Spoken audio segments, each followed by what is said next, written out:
I first became fascinated with octopus at an early age. I grew up in Mobile, Alabama. Somebody's got to be from Mobile, right? And Mobile sits at the confluence of 5 rivers, forming this beautiful delta. And the delta has alligators crawling in and out of rivers filled with fish and cypress trees dripping with snakes, birds of every flavor. It's an absolute magical wonderland to live in if you're a kid interested in animals to grow up in. And this delta water flows to Mobile Bay and finally into the Gulf of Mexico.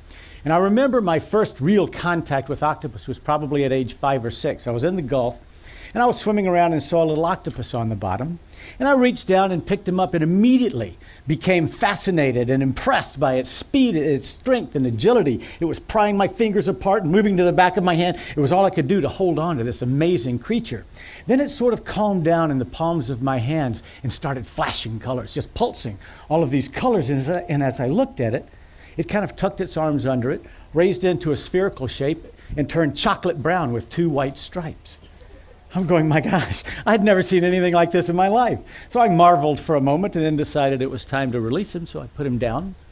The octopus left my hands and then did the damnedest thing. It landed on the bottom in the rubble and vanished right before my eyes. And I knew right then at age 6, that is an animal that I want to learn more about. So I did. And I went off to college and got a degree in marine zoology and then moved to Hawaii and entered graduate school at the University of Hawaii. And while as a student at Hawaii, I worked at the Waikiki Aquarium. And the aquarium had a lot of big fish tanks, but not a lot of invertebrate displays. And being the spineless guy, I thought, well, I'll just go out in the field and collect these wonderful animals I had been learning about as a student and bring them in. And I built these elaborate sets and put them on display. Now, the fish in the tanks were gorgeous to look at, but they didn't really interact with people, but the octopus did. If you walked up to an octopus tank, especially early in the morning before anyone arrived, the octopus would rise up and look at you, and you're thinking, is that guy really looking at me? He is looking at me. And you walk up to the front of the tank, then you realize that these animals all have different personalities. Some of them would hold their ground. Others would slink into the back of the tank and disappear in the rocks. And one in particular, this amazing animal, I went up to the front of the tank and he's just staring at me, and he had little horns come up above his eyes. So I went right up to the front of the tank. I was 3 or 4 inches from the front glass. And the octopus was sitting on a perch, a little rock, and he came off the rock and he also came down right to the front of the glass. So I was staring at this animal about 6 or 7 inches away. And at that time, I could actually focus that close. Now, as I look at my fuzzy fingers, I realize those days are long gone. Anyway, there we were staring at each other, and he reaches down and grabs an armful of gravel and releases it in the jet of water entering the tank from the filtration system, and this gravel hits the front of the glass and falls down. He reaches up, takes another armful of gravel, releases it, same thing. Then he lifts an arm. So I lift an arm, and he lifts another arm, and I lift another arm. And then I realized the octopus won the arms race because I was out and he had 6 left.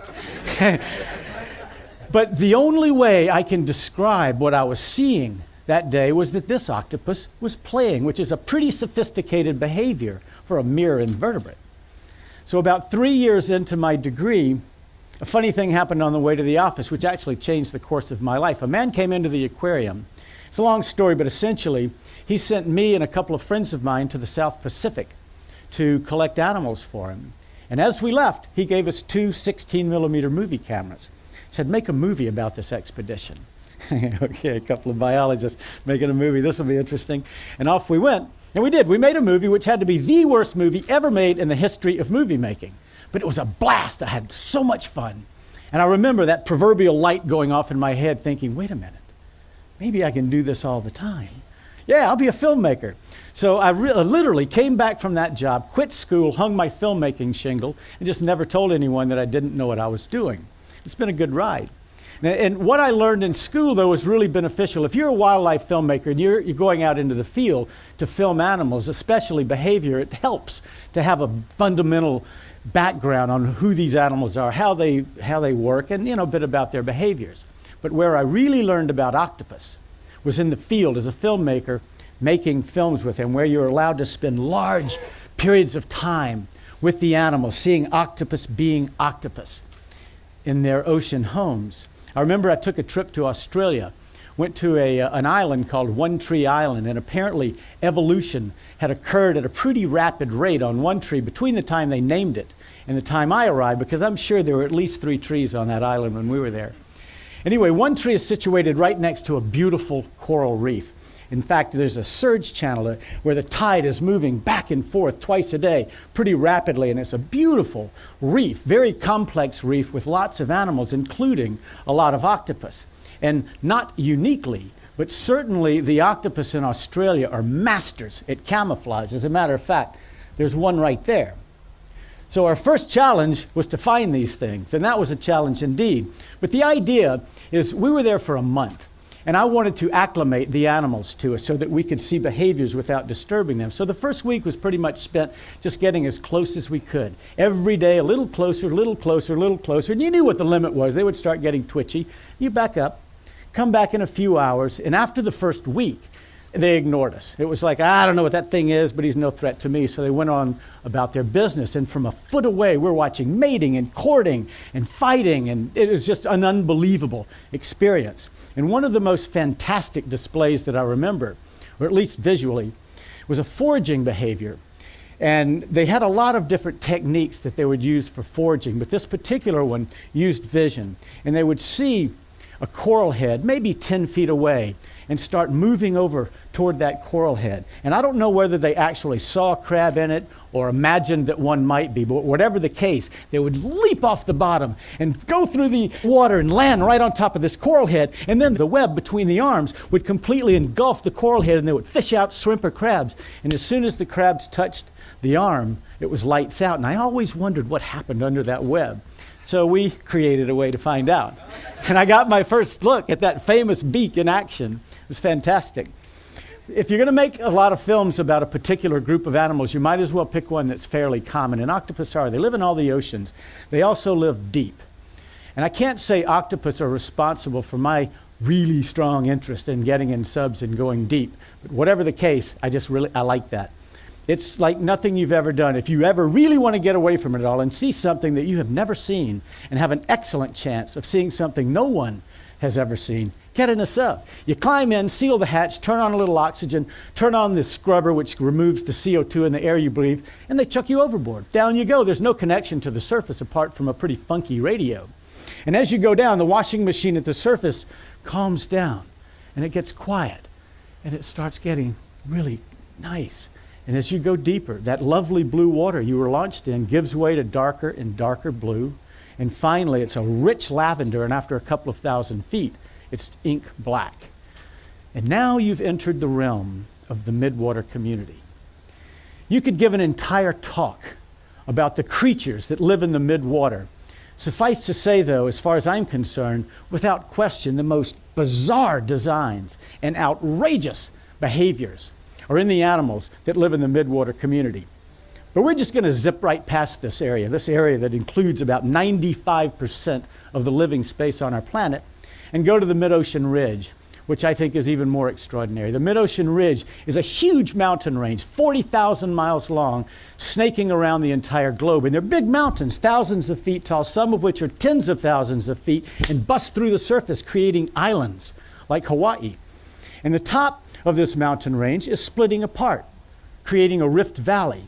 And when you dive into that rift valley, that's where the action is, because literally thousands of active volcanoes are going off at any point in time all along this 40,000 mile range. And as these tectonic plates are spreading apart, magma, lava is coming up and filling those gaps, and you're looking at land, new land being created right before your eyes. And over the tops of them is 3,000 to 4,000 meters of water, creating enormous pressure, forcing water down through the cracks toward the center of the earth until it hits a magma chamber, where it becomes superheated and supersaturated with minerals, reverses its flow and starts shooting back to the surface, and is ejected out of the earth like a geyser at Yellowstone. In fact, this whole area is like a Yellowstone National Park with all of the trimmings. And this vent fluid is about 600 or 700 degrees Fahrenheit. The surrounding water is just a couple of degrees above freezing, so it immediately cools, and it can no longer hold in suspension all of the material that it's dissolved, and it precipitates out, forming black smoke. And it forms these towers, these chimneys that are 10, 20, 30 feet tall. And all along the sides of these chimneys is shimmering with heat and loaded with life. You've got black smokers going all over the place in chimneys that have tube worms that might be 8 to 10 feet long. And out of the tops of these tube worms are these beautiful red plumes. And living amongst the tangle of tube worms is an entire community of animals: shrimp, fish, lobsters, crab, clams, and swarms of amphipods that are playing that dangerous game between over here scalding hot and freezing cold. And this whole ecosystem wasn't even known about until 33 years ago. And it completely threw science on its head. It made scientists rethink where life on Earth might have actually begun. And before the discovery of these vents, all life on Earth, the key to life on Earth, was believed to be the sun and photosynthesis. But down there is no sun. There is no photosynthesis.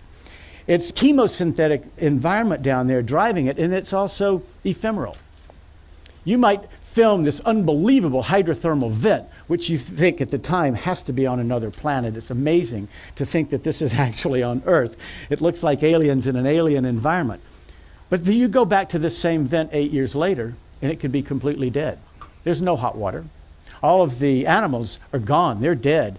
And the chimneys are still there, creating a really nice ghost town. An eerie, spooky ghost town, but essentially devoid of animals, of course. But 10 miles down the ridge, there's another volcano going. And there's a whole new hydrothermal vent community that has been formed. And this kind of life and death of hydrothermal vent communities is going on every 30 or 40 years all along the ridge. And that ephemeral nature of the hydrothermal vent community isn't really different from some of the areas that I've seen in 35 years of traveling around making films, where you go and film a really nice sequence at a bay. And you go back, and I'm at home, and I'm thinking, okay, where can I shoot? I know where I can shoot that. There's this beautiful bay, lots of soft corals and stomatopods, and you show up, and it's dead. There's no coral, algae growing on it, and the water is pea soup. You think, well, what happened?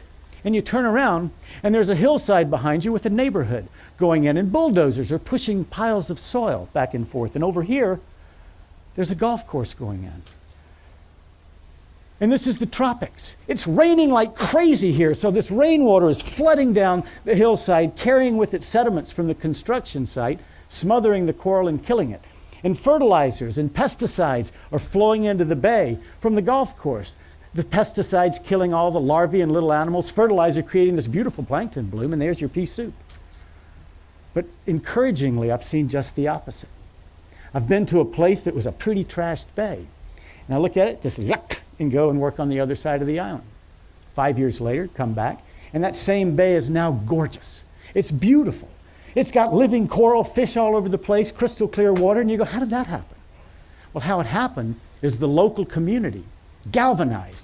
They recognized what was happening on the hillside and put a stop to it, enacted laws and made permits required to do responsible construction and golf course maintenance, and stopped the sediments flowing into the bay and stopped the chemicals flowing into the bay, and the bay recovered. The ocean has an amazing ability to recover if we'll just leave it alone. I think Margaret Mead said it best. She said that a small group of thoughtful people could change the world. Indeed, it's the only thing that ever has. And a small group of thoughtful people changed that bay. I'm a big fan of grassroots organizations. I've been to a lot of lectures where at the end of it, inevitably, one of the first questions that comes up is, but what can I do? I'm an individual, I'm one person, and these problems are so large and global, and it's just overwhelming. Fair enough question. My answer to that is, don't look at the big, overwhelming issues of the world. Look in your own backyard. Look in your heart, actually. What do you really care about that isn't right where you live? And fix it. Create a healing zone in your neighborhood and encourage others to do the same. And maybe these healing zones can sprinkle a map, little dots on a map. And in fact, the way that we can communicate today, where Alaska is instantly knowing what's going on in China, and the Kiwis did this, and then over in England they tried to, and everybody is talking to everyone else. It's not isolated points on a map anymore. It's a network we've created. And maybe these healing zones can start growing and possibly even overlap, and good things can happen. So that's how I answer that question. Look in your own backyard. In fact, look in the mirror. What can you do that is more responsible than what you're doing now? And do that, and spread the word. The vent community animals can't really do much about the life and death that's going on where they live. But up here we can. In theory, we're thinking, rational human beings, and we can make changes to our behavior that will influence and affect the environment, like those people changed the health of that bay. Now, Sylvia's TED Prize wish was to beseech us to do anything we could, everything we could, to set aside not pinpricks, but significant expanses of the ocean for preservation.